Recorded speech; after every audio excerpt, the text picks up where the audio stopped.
الحمد لله نحمده ونستعينه ونستغفره ونؤمن به ونتوكل عليه ونعوذ بالله من شرور أنفسنا ومن سيئات أعمالنا من يهده الله فلا مضل له ومن يضلله فلا هادي له ونشهد أن لا إله إلا الله وحده لا شريك له ونشهد أن سيدنا محمدًا عبده ورسوله صلى الله عليه وعلى آله وأصحابه وبارك وسلم تسليماً كثيراً كثيراً.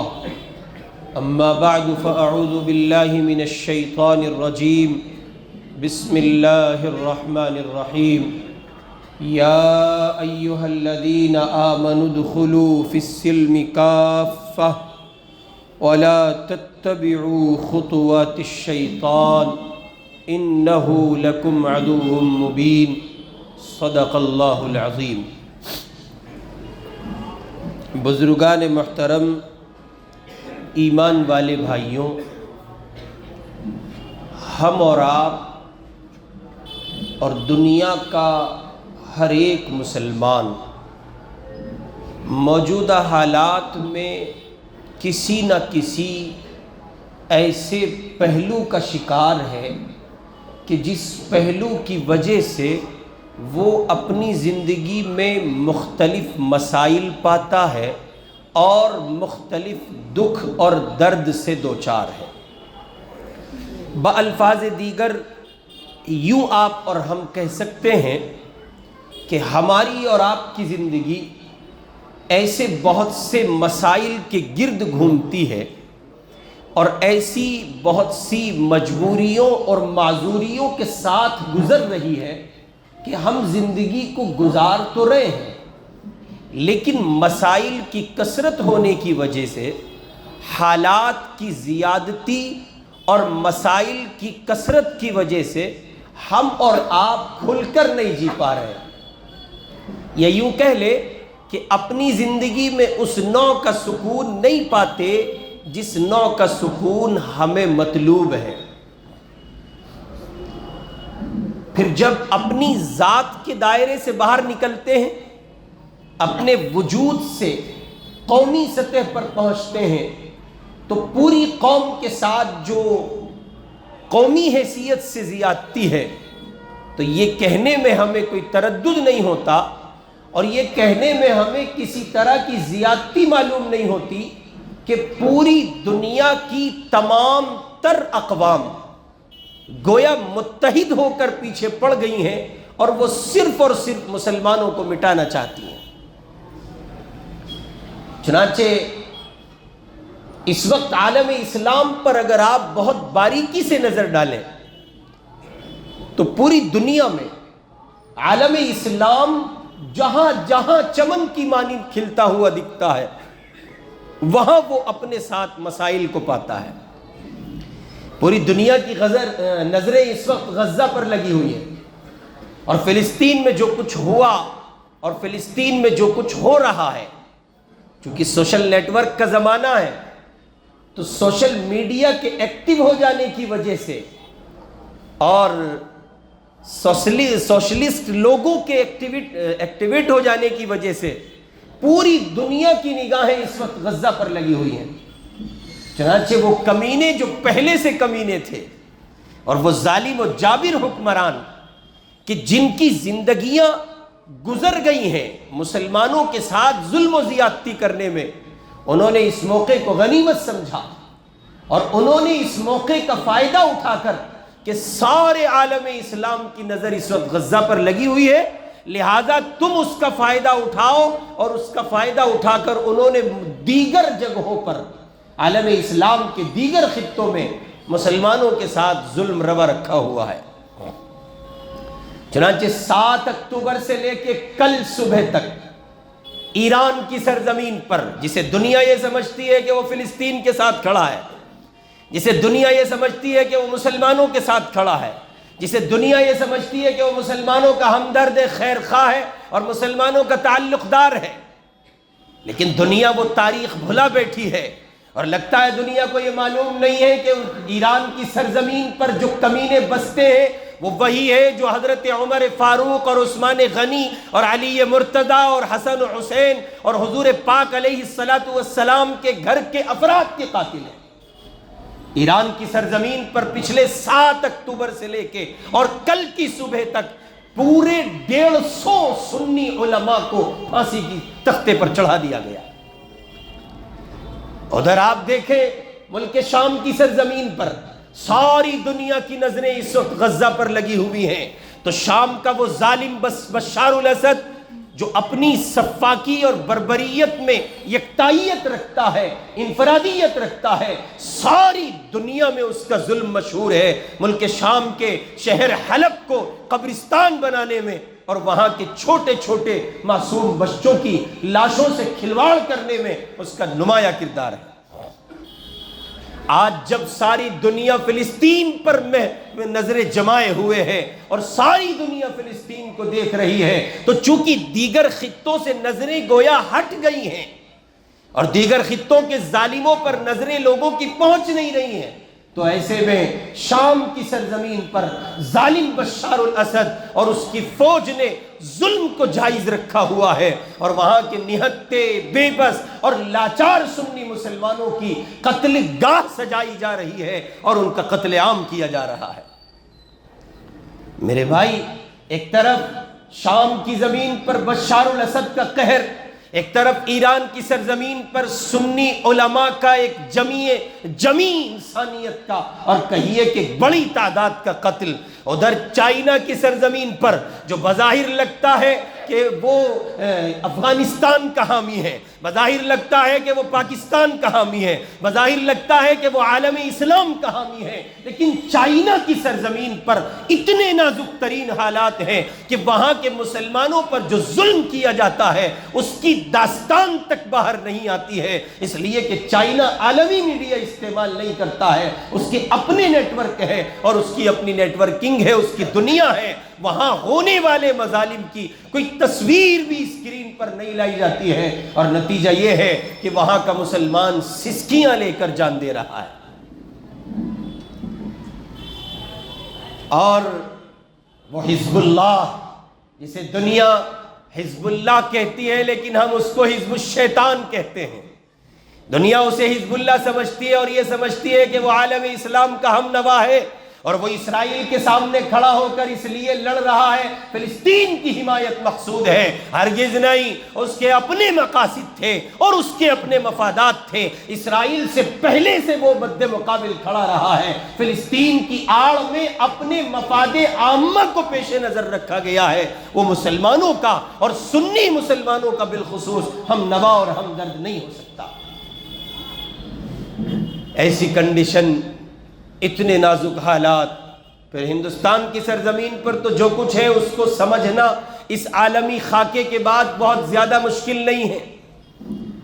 فلسطین کا مسئلہ گزر گیا، جنگ بندی ہو گئی، اور اللہ تعالیٰ اس جنگ بندی کو مستقل کے لیے جنگ بندی طے کر دے اور جس کو دوام عطا کر دے کہ اس سرزمین پر پھر سے جنگ نہ ہو۔ لیکن آپ دیکھیں ہمارے ملک میں یہ طے کرنا مشکل ہے کہ کون کس کے ساتھ کھڑا ہے، حکومت کے نمائندوں میں یہ کہنا مشکل، ایجنسیز کے نمائندوں میں یہ کہنا مشکل، اس لیے کہ ایجنسیز کہتی ہیں ہم فلسطین کے ساتھ ہیں اور ملک کی سرکار کہتی ہے ہم اسرائیل کے ساتھ ہیں، ایک پارٹی کہتی ہے کہ ہم فلسطین کے ساتھ ہیں اور دوسری کہتی ہے کہ ہم اسرائیل کے ساتھ ہیں۔ کچھ اللہ کے بندے شور کرتے ہوئے، غوغا کرتے ہوئے اٹھتے ہیں اور وہ یہ کہتے ہیں کہ ہم اسرائیل کے ساتھ ہیں، کوئی یہ کہتا ہے کہ فلسطین کے ساتھ ہیں۔ ملک کا قدیم نظریہ فلسطین کے ساتھ رہا، مظلوموں کے ساتھ رہا، ہندوستان کا یہ خاصہ رہا ہے کہ ہندوستان ہمیشہ مظلوموں کی آواز بنا ہے، لیکن آج ملک میں یہ ماحول نہیں ہے، یہ طے کرنا مشکل ہو رہا ہے کون کس کے ساتھ کھڑا ہے۔ مسلمان صبح نکلتا تو ہے لیکن اس کو ڈر ہے ٹرین میں چلتے ہوئے، اس کو ڈر ہے بس میں چلتے ہوئے، اس کو ڈر ہے روڈ پر چلتے ہوئے، نہیں معلوم کیا گھٹنا گھٹی جائے گی، کن مسائل کا سامنا ہوگا، کن حالات کا سامنا ہوگا۔ یہ الگ بات ہے کہ ملک کی اکثریت ابھی ظالم نہیں ہے، یہ الگ بات ہے کہ ملک کی اکثریت ابھی فرقہ پرست طاقتوں کی اعلی کار نہیں بنی ہے. یہ الگ بات ہے کہ ملک میں ظالموں اور جابروں کا تسلط مکمل طور پر ابھی نہیں ہوا ہے. انصاف پسند موجود ہیں، انصاف کے دیوانے اور متوالے موجود ہیں، لیکن یہ کہنے میں ہمیں تردد نہیں ہے کہ انصاف پسندوں کے بھیڑ والے اس ملک میں ان ظالموں کا گویا غلبہ ہو گیا ہے، ان شریروں کا، اوباشوں کا اور ان حرام زادوں کا گویا غلبہ ہو گیا ہے جو قوم مسلم کو ٹارگیٹ کیے ہوئے ہیں. چنانچہ کہیں کسی مسلمان کو پکڑ کر اور کہیں کسی دلت کو پکڑ کر اس کی آبرو ریزی کی جاتی ہے، عزت نفس سے کھلواڑ کیا جاتا ہے، اور پھر انسانیت سے نیچے گرتے ہوئے جانوروں سا سلوک. اور جانور بھی شاید ایسا نہ کرے، ایک جانور کو بھی حیا آتی ہے کہ وہ ایسا نہیں کرتا. ہمارے ملک میں سبقہ کی بڑھتی چلی جا رہی ہے، اور مسلمان ہو یا دلت، عیسائی ہو یا دیگر نچلی سطح کی قومیں، ان کے ساتھ نہ صرف یہ کہ زیادتیاں کی جا رہی ہیں بلکہ ان کو برہنہ کر کے، ظلم کر کے ان کے منہ میں پیشاب تک کیا جا. آخر یہ نہیں ہو رہا ہے؟ کیا یہ ملک میں سب تصویریں نہیں دیکھی جا رہی ہیں؟ مسلمانوں کو قدم قدم پر نشانہ بنایا جا رہا ہے. میرے بھائی، جب میں اور آپ اتنے نازک دور سے گزر رہے ہوں، تب ایک صحابی نے حضور پاک صلی اللہ علیہ وسلم سے پوچھا تھا، اللہ کے نبی علیہ السلام سے معلوم کیا، تب پوچھا سرکار دو عالم سے، اللہ کے محبوب مسائل گھیر لیں، حالات میں گھر جائیں، مشکلات میں پورے طور پر جکڑے جائیں، ایسے ماحول میں، ایسے موسم میں، ایسی کنڈیشنز میں ہمیں کیا کرنا چاہیے؟ کوئی نصیحت فرما دیں، کوئی عمل بتا دیں. آپ ارشاد فرما دیں کہ ہم کریں کیا. قربان جائیے اس صحابی پر، اس نے ہم دکھیاروں کے دکھ کی دوا پوچھ لی. صلی اللہ علیہ وسلم رضی اللہ عنہ. وہ صحابی رسول نے پوچھا، اللہ کے پیارے پیغمبر، جب مستقل امت کو مسائل گھیر لے اور امت مسائل سے دوچار ہو، اس صورت میں امت کیا کرے؟ تو حضور پاک نے 3 باتیں ارشاد فرمائی. کتنی باتیں ارشاد فرمائی؟ 3 باتیں. حضور نے فرمایا، املک علیک لسانک، جب تم دیکھو کہ ماحول تمہارے مخالف ہو رہا ہے، کوئی اپنا نہیں، ہر بندہ بیگانہ معلوم ہوتا ہے، زیادتیوں کو، ظلم کو، فساد کو، شدت کو، اور کہیے کہ چالاکی کو، اور ظلم و ستم و استبداد، اس سب کو تم پر روا رکھا گیا ہے. ایسے میں کرنے کا بہترین کام ہے املک علیک لسانک، اپنی زبان کو قابو میں رکھنا. ایسے میں چپ رہنے کی عادت ڈال لینا، اس لیے کہ جو زیادہ چپ رہتے ہیں ان کی بدھی کھلتی ہے، جو زیادہ چپ رہتے ہیں وہ عقل مند بنتے ہیں، اور جو زیادہ بولتے ہیں وہ عقل بند بنتے ہیں. وہاں میم کی جگہ با آ جاتا ہے، عقل بند ہو جاتی ہے، بند. اس لیے حضور فرما رہے چپ رہو. جب تمہیں مسائل گھیر لیں، وہ ذاتی طور پر ہو یا اجتماعی، انفرادی مسئلہ ہو یا اجتماعی، جب امت مسائل میں گھر جائے، میرے مصطفیٰ کا فرمان ہے، حضور دوا بتا رہے ہیں، املک علیک لسانک، اپنی زبان کو قابو میں رکھنا، زیادہ نہ بولنا، زیادہ نہ گنگنانا، زیادہ نہ کہنا، ادھر ادھر کی بات نہ کرنا، ایران توران کے مسائل حل نہ کرنا. املک علیک لسانک، اپنی زبان کو قابو میں رکھنا، اس بات کا خیال کرنا کہ تمہاری زبان سے خیر کی بات صرف نکلے، اس کے سوا کچھ نہ نکلنے پائے. اس کا خیال رکھنا تمہاری زبان سے رب کی حمد و ثنا صرف بیان ہو، اس کے سوا کچھ بیان نہ ہو. محمد الرسول اللہ کی تقدیس اور عظمت بیان ہو، اس کے سوا کچھ بیان نہ ہو. محمد عربی کی سیرت بیان ہو، اس کے سوا کچھ بیان نہ ہو. یا خیر بولنا یا چپ رہنا. املک علیک لسانک، اپنی زبان کو قابو میں رکھنا. ہمارے معاشرے میں زیادہ بولنے والوں کو زیادہ سمجھدار سمجھا جاتا ہے. آج آپ کو حضور کی حدیث کی روشنی میں پیمانہ دے رہا ہوں، جس کو دیکھو بہت بولتا ہے، طے کر دیجئے پرلے درجے کا بے وقوف ہے. او بندہ بہت بولتا ہے، کسی سے چپ نہیں. اس کا مطلب یہ چپ نہیں ہوتا، اتنا ہی کوڑ مغز آدمی ہے، دماغ ہے، یہ عقل سے خالی بندہ ہے، کچھ نہیں ہے اس کے پاس. عبداللہ ابن مبارک جو سید المحدثین ہیں، امام بخاری کے استاد ہیں، 6 مہینے راہ خدا میں جہاد کرتے ہیں، 6 مہینے حدیث پڑھاتے ہیں، اور پڑھنے والوں کی تعداد 50,000 ہوتی ہے۔ کتنی تعداد؟ 50,000 بندے پڑھتے ہیں۔ اتنا بڑا آدمی کہتا ہے جو بہت بولتا ہے اس سے حکمت چھین لی جاتی ہے، اس کے دل میں، دماغ میں، فکر میں، سوچ میں، تدبر میں، تیقن میں، اس کے علم و عمل کی دنیا میں کہیے کہ استحکام نہیں آتا، اس سے چھین لیے جاتی ہے علم و حکمت کے دروازے۔ اور ایسا آدمی بے وقوف رہتا ہے، عقلی پیمانے پر اس کو وہ سمجھ اور صلاحیت حاصل نہیں ہوتی جو اس بندے کو ہوتی ہے جو بہت زیادہ چپ رہتا ہے۔ ہمارے حضرت مولانا محمد الیاس صاحب رحمۃ اللہ علیہ کے حالات میں ہے، گھنٹوں چپ رہتے تھے، گھنٹوں۔ میں کسی اس میں نہیں کہہ رہا ہوں، محبت میں کہہ رہا ہوں، یہاں دعوت کے ساتھی بیٹھے ہوں گے، چپ رہنے کی عادت ڈالو، چپ رہا کرو، بیان کے چکر میں تم مت پڑا کرو۔ تمہاری جماعت اور تمہارے دعوت و تبلیغ کے میدان کی بنیاد ہے چپ رہنا۔ جو تبلیغی اور جو داعی جتنا زیادہ چپ رہے گا، اللہ کی قسم دعوت کے اسرار و رموز اس پر اتنے زیادہ کھلیں گے۔ جسے بیان کا ہیضہ ہوگا، جسے تقریر کی مروڑ پیدا ہوگی، جسے اندر چلبلاہٹ اٹھے گی، وہ بیان کرے، تقریر کرے، ہاتھ پھینک کر بیان کرے، سمجھو اتنے پرلے درجے کا بے وقوف ہے، عقل و فہم سے خالی ہے۔ تبلیغ کی دنیا میں بیان نہیں ہے ہی نہیں۔ پڑھو، اکابر کو پڑھا کرو، ازراہ ہمدردی محبت میں مشورہ دے رہا ہوں، چپ رہا کرو۔ جو داعی جتنا چپ رہے گا اس کی دعوت اتنی مؤثر ہوگی۔ اس لیے کہ چپ رہنے سے آدمی گناہوں سے بچا رہتا ہے۔ گناہ کے 2 مرکز ہیں، یا یہاں سے گناہ ہوگا یا شرمگاہ کے راستے سے گناہ ہوگا، اور ایک دروازہ آپ بند کر چکے ہیں تو یقینی طور پر آپ بہت سارے گناہوں سے محفوظ ہوں گے۔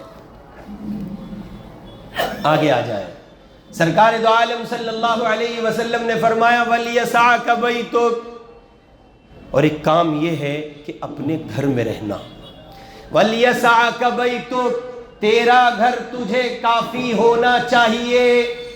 عشاء کی نماز پڑھی، چلو باہر بیٹھ جاتے ہیں، پائے والے کے پیچھے، نہاری بوٹی اور بریانی والے کے پیچھے، گھر میں نہیں بیٹھتے۔ کیوں؟ کیا ہوا؟ بس تھوڑا سا انجوائے ہو جائے گا۔ حضور کی سیرت، سنت، شریعت تینوں کے خلاف ہے۔ اللہ کے نبی علیہ السلام فرما گئے وَلْيَسَعْكَ بَيْتُكَ، مسائل کے زمانے میں تیرا گھر تجھے کافی ہونا چاہیے۔ اور صرف مسائل کے زمانے میں نہیں، یہ عام زمانے کا سبق بھی یہی ہے، تیرا گھر تجھے کافی ہونا چاہیے۔ جس آدمی کو گھر سے باہر رہنے کی عادت ہوتی ہے وہ فتنوں کا شکار ہوتا ہے، فتنوں میں گھرتا ہے۔ اس لیے ضرورتاً نکلے، ضرورت کے سوا باہر نہ نکلے۔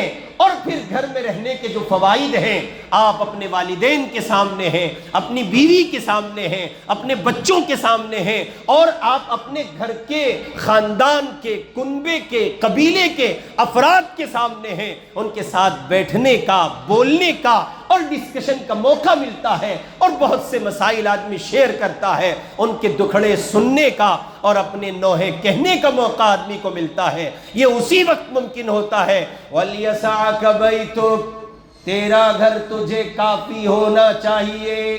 ہم اور آپ گھروں میں رہتے کہاں ہیں؟ خصوصاً یہ ہمارا نوجوان مجمع یہ کہاں گھروں میں رہتا ہے؟ اور اگر گھروں میں رہتا ہے تو 5 بندے، 5 موبائل، 5 کونے، اور سب لگے پڑے اپنی اپنی دنیا میں۔ کہاں کسی کو فرصت ہو پا رہی ہے؟ سب مصروف ہیں۔ میرے بھائی، حالات میں، مسائل میں بہت بڑی تعداد ہے نوجوانوں کی جو مختلف مسائل کا شکار ہیں۔ ان اللہ کے بندوں کے ذہنوں میں یہ بات راسخ ہو جاتی ہے، مجمعوں میں بیٹھ کر افراد کی میجورٹی اور مجولی و ہمجولیوں میں بیٹھ کر وہ ان کے ذہن پر اپنے مسائل کو پرکھتے ہیں اور حالات خراب ہو جاتے ہیں۔ مثال کے طور پر کسی کا کاروبار ٹوٹ گیا، کسی کا کوئی بندہ گھر کا قید ہے، کسی کے یہاں اولاد نہیں ہو رہی ہے، مختلف مسائل ہیں۔ اب وہ جن افراد میں بیٹھ رہا ہے وہ خود عقل و فہم سے خالی ہیں، نتیجے میں وہ ایسی چیزیں اس کے سامنے پیش کرتے ہیں جو ہمت شکنی کا سبب بنتی ہیں، حوصلے اور امید افزا باتیں نہ وہ کرتے ہیں اور نہ اس کا سبب بننے والے راستے وہ سجاتے ہیں۔ اس لیے حضور پاک علیہ الصلوۃ والسلام کے فرمان عالی شان کو سامنے رکھیے۔ میرے مصطفیٰ کا فرمان ہے، جب مسائل تمہیں گھیر لیں تو اس صورت میں تمہیں یہ 3 کام کرنے ہیں۔ املک علیک لسانک، زبان کو قابو میں رکھنا، نہ بولنا، چپ رہنا، قلت پر کلام کرنا، کثرت پر کلام نہیں کرنا۔ ولیسعک بیتک، اور اپنے گھر میں محصور رہنا، گھر کافی ہونا چاہیے، ضرورتاً گھر سے باہر نکلنا، بغیر ضرورت کے گھر سے باہر نہ جانا۔ اور تیسری بات حضور پاک علیہ الصلوۃ والسلام نے ارشاد فرمائی، وابکی علی خطیئتک، اور میرے پیارے دیوانے صحابی، میرے امتی، میرے لاڈلے، میری امت تک یہ پیغام پہنچا دو، وابکی علی خطیئتک۔ مسائل کے زمانے میں تیسرا بنیادی کام یہ ہے، اپنے گناہوں پر رویا کرنا، اپنے گناہوں پر۔ کسی نے ہیڈ لائن دی، بہت پیاری ہیڈ لائن، کیا تھی؟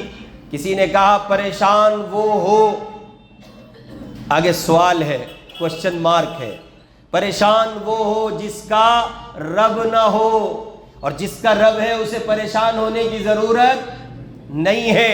پریشان وہ ہو جس کا کوئی پالن ہار نہ ہو، اور جس کا کوئی پالن ہار ہے اسے پریشان ہونے کی ضرورت نہیں ہے۔ جس کا رب ہے، جس کا پالن ہار ہے، جس کا کوئی خالق ہے، مالک ہے، پیدا کرنے والا ہے، جو اس کو صبح بھوکا اٹھاتا تو ہے لیکن شام کو بھوکا سلاتا نہیں ہے، تیرا یقین اس پر کیوں نہیں ہے؟ تیرے رب کے یہاں سے کچھ تاخیر جو ہو رہی ہے، کچھ دیری جو ہو رہی ہے، وہ کسی حکمت کے پیش نظر ہے، کسی مصلحت کے پیش نظر ہے۔ ایسا نہیں ہے اللہ تجھے دے کر اپنے خزانے کو بچانا نہ دے کر تجھے اپنے خزانے کو بچانا چاہتا ہے۔ ایسا نہیں ہے کہ تجھے نہ دینے سے اس کی شان و شوکت بڑھ جائے گی، ایسا نہیں ہے کہ وہ تجھ پر نظر نہیں رکھتا ہے۔ جی ہاں، آپ کو پریشان نہیں ہونا ہے، آپ کو نا امید نہیں ہونا ہے، آپ کو امیدیں نہیں توڑنی ہے، بلکہ آپ کو اس پاک رب کی چوکھٹ پر آ جانا ہے۔ ادھر دن ڈھلا ہے، شام آئی ہے، رات آئی ہے، تاریکی بڑھتی چلی جاتی ہے، رات 11 بج گئے، رات 12 بج گئے، ادھر رات کی تاریکی چھا گئی ہے، رات پورے طور پر چھا گئی ہے، ادھر آپ ہیں، آپ کا کمرہ ہے، بیڈ روم ہے، مصلی ہے، آپ ہیں، آپ کا رب ہے۔ ہاتھ اٹھائیے تو صحیح، آنکھوں میں آنسو لائیے تو صحیح، رو نہیں سکتے، رونے والوں کا چہرہ بنا کر تو دیکھیے، ایک بار ایکٹنگ تو کر لیجئے، رونے والوں کا چہرہ بنا دیجئے۔ اللہ اس پر بھی خوش ہوتے ہیں، میرا بندہ رو نہیں پا رہا ہے تو رونے والوں کا چہرہ بنا رہا ہے۔ وَابْكِ عَلَىٰ خَطِيئَتِكَ، اور اپنے گناہوں پر رویا کرنا۔ اگر آپ دلی میں رہ کر رات کو 12 کے بعد سو کر بھی تہجد نہیں پڑھتے تو تف ہے، تف، افسوس ہے، احساس ہے۔ اس لیے نوجوانوں، تہجد کو لازم پکڑو، تہجد کے دیوانے ہو جاؤ۔ مسائل کا حل تنہائی میں ہے، رب کی چوکھٹ پر ہے، اس جبین نیاز کو جھکانے میں ہے۔ آؤ اللہ کے حضور سجدہ ریز ہو جاؤ، رب کے سامنے ہاتھ اٹھا کر آنسو بہا کر کہہ دو، یہ سارا جہان تمہیں بلکتا دیکھ سکتا ہے، یہ سارا جہان تمہیں تڑپتا دیکھ سکتا ہے، یہ سارا جہان تمہارے آنسو دیکھ سکتا ہے۔ ایک وہ مہربان ذات ہے جس سے تمہارا رونا نہیں دیکھا جاتا۔ ادھر تم ہاتھ اٹھاؤ گے، آنسو بہاؤ گے، ادھر فیصلے کر دیے جائیں گے۔ میرا بندہ جو مانگنے آیا ہے اسے عطا کر دیا جائے۔ املک علیک لسانک، مسائل کے زمانے میں زبان کو قابو میں رکھنا۔ ولیسعک بیتک، گھر میں محصور رہنا، کوشش کرنا زیادہ وقت گھر میں گزرے۔ وابکی علی خطیئتک، اور اپنے گناہوں پر رویا کرنا۔ جب تم ایسا کرو گے تو اللہ تمہاری کشتی کو بھنور سے نکال کر تمہیں منزل تک پہنچا دیں گے۔ اللہ رب العزت والجلال ہمیں عمل کی توفیق نصیب فرمائے۔ وآخر دعوانا ان الحمد للہ رب العالمین۔